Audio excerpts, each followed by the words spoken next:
A new study finds that Americans born between 1970 and 1985 are dying faster than any previous generation did at the same age.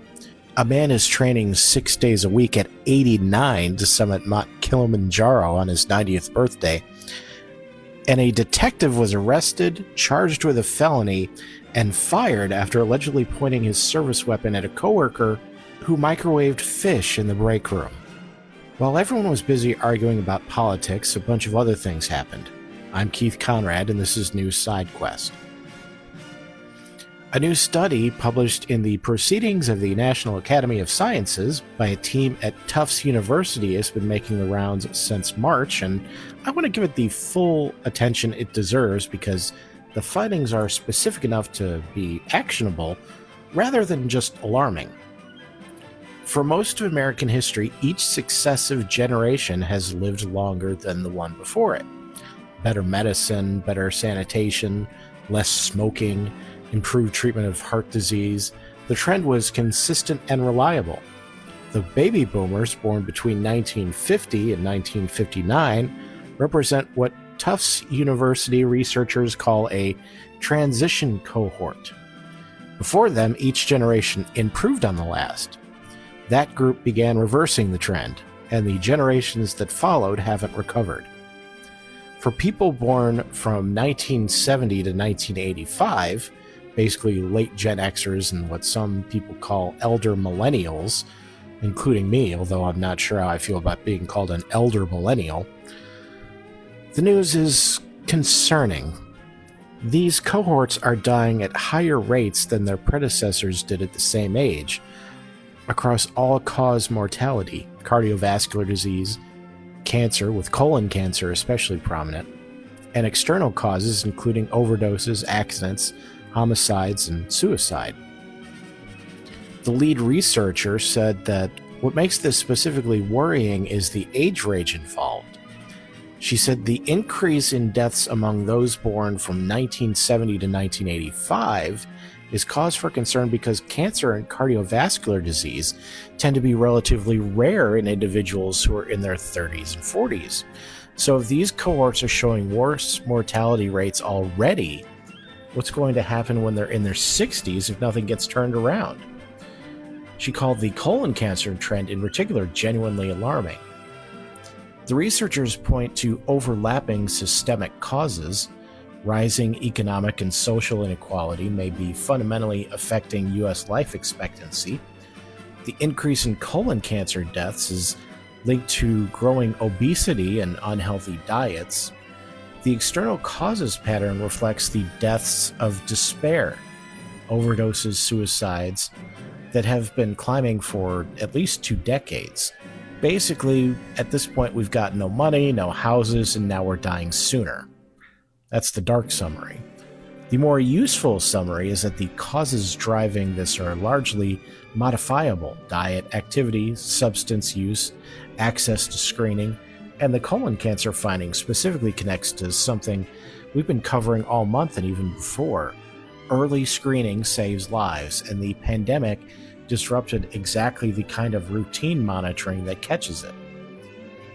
What is the one thing you're doing right now that you genuinely believe is adding years to your life? Or maybe we could get dark too. What's taking years off of your life, other than the Cubs' offense the last few weeks? Yeah, I'm gonna need you to go back in there and use some form of the word die. Dead, dying, deadsies, deadwood, your choice. The Washington Post ran a piece yesterday about a man I want you to know about. Art Uleen is 89 years old. He's a physician, a former Today Show medical correspondent who appeared on the program for about 25 years, and the author of multiple books on health and longevity. He's training 6 days a week, hiking with a weighted pack, doing cardio, working on strength. In July, on his 90th birthday, he plans to summit Mount Kilimanjaro. If he makes it, he'll be the oldest person ever to summit the highest freestanding mountain in the world. The current record holder is a woman who summited at 89 years old in 37 days back in 2019. Art, on the other hand, will be 90. The story behind the attempt is the part that actually gets me. Art was in Paris celebrating the millennium when he blacked out and lost memory of the entire evening. Doctors thought he'd had a stroke, but he recovered, and the experience fundamentally changed how he thought about time and health. He has spent his later years trying to prove that what he calls health span, not just how long you live, but how well you live, is more important than age itself. He says, "My goal is to spend every damn day in good health." Seems like a good goal. His book, which he's been working on, is called Ageless.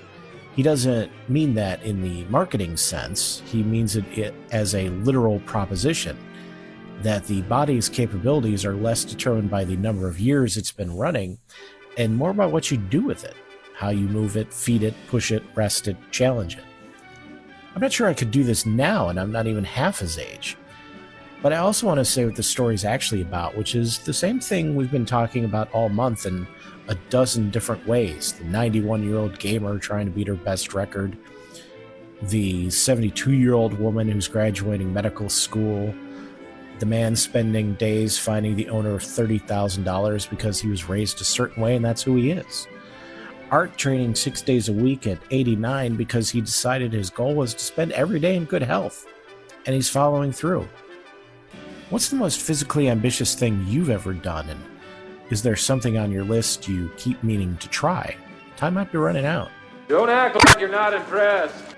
I don't condone what happened here in any way, shape, or form. I mean that. This is a serious incident that ended someone's career and is now a felony charge.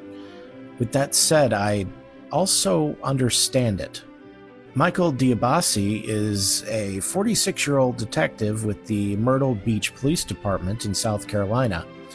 On May 30th, he confronted a fellow officer about warming up fish in the microwave, causing what the arrest warrant describes as an odor in the office. During the confrontation, Diabasi allegedly drew and pointed his department-issued handgun at the other officer. He was placed on administrative leave, subsequently fired for multiple policy violations, arrested on June 2nd, and charged with pointing and presenting a firearm at a person.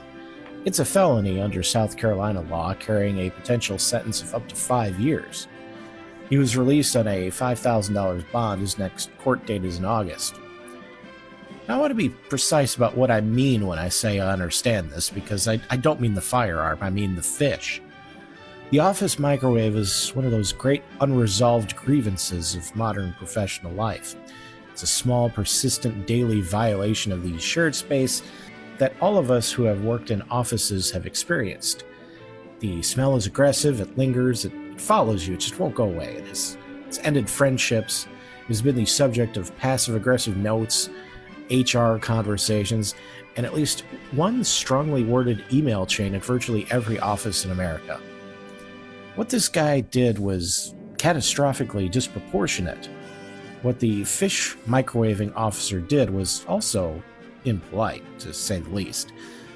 Both of those things can be true at the same time. What is your worst office story? The grievance, the incident, the coworker whose behavior was inexplicable, the kitchen situation that just went too far, the meeting that never should have happened. One of my favorite moments was when the cleaning people moved all of the headphones in a radio station I worked at, and panic set in the next morning. And what the hell is that smell? The Titanic series on side quests is right at the heart of it now. The collision has happened, the ship is taking on water, and the next episode covers the evacuation, what went right, what went catastrophically wrong, and the decisions made in the dark of night in those first 2 hours. Free condensed version for everybody, full extended cut for paid subscribers. This is the stretch of the series worth being a paid subscriber for. Find side quests wherever you get your podcasts and at newsidequest.com. Bravo! That'll be hard to top. I pity the next tale of interest. Scientists bake sourdough bread using yeast extracted from inside Otzi the Iceman, Europe's oldest naturally preserved mummy who died approximately 5,300 years ago. They cultured ancient yeast from his digestive remains and used it to leaven actual bread, which was apparently edible. Opening ancient things tends to not go well, and I want to extend that principle to baking with them. I respect the science. I would not eat the bread.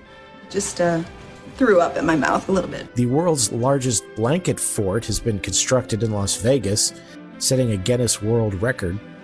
Some people have the absolute nerve to say Americans aren't doing big important things anymore. The blanket fort begs to differ. I don't know whether to congratulate you or not. I wouldn't. A woman who had placed herself on a lifetime casino self-exclusion list for gambling addiction entered a casino, won a jackpot, and was then removed from the premises and denied the winnings. The self-exclusion list is a legal agreement. She signed it. The casino honored it. This demonstrated fairly conclusively that she was indeed dealing with an addiction problem. The outcome is both correct and genuinely sad. You have a gambling problem. That's true. Will you forgive me? Oh, sure. Remember when I got caught stealing all those watches from Sears? Well, that's nothing because you have a gambling problem. And remember when I let that escaped lunatic in the house because he was dressed like Santa Claus? Well, you have a gambling problem. A Frontier Airlines flight experienced what news reports are describing as an extremely eventful situation involving a passenger who would allegedly attempt to open the emergency exit door, urinate on the floor, and then choke an off-duty flight attendant who had been keeping an eye on him. See, this is what happens when you shut down Spirit Airlines. All the crazies have to go somewhere. Get off my plane. That's it for News Side Quest today. 3 questions out there. The one thing you're genuinely doing right now that you believe is adding years to your life, or taking them away. The most physically ambitious thing you've ever attempted and what's still on your list. And of course your worst office story. Email me at newsidequest@gmail.com or swing by the Substack comments. See you tomorrow.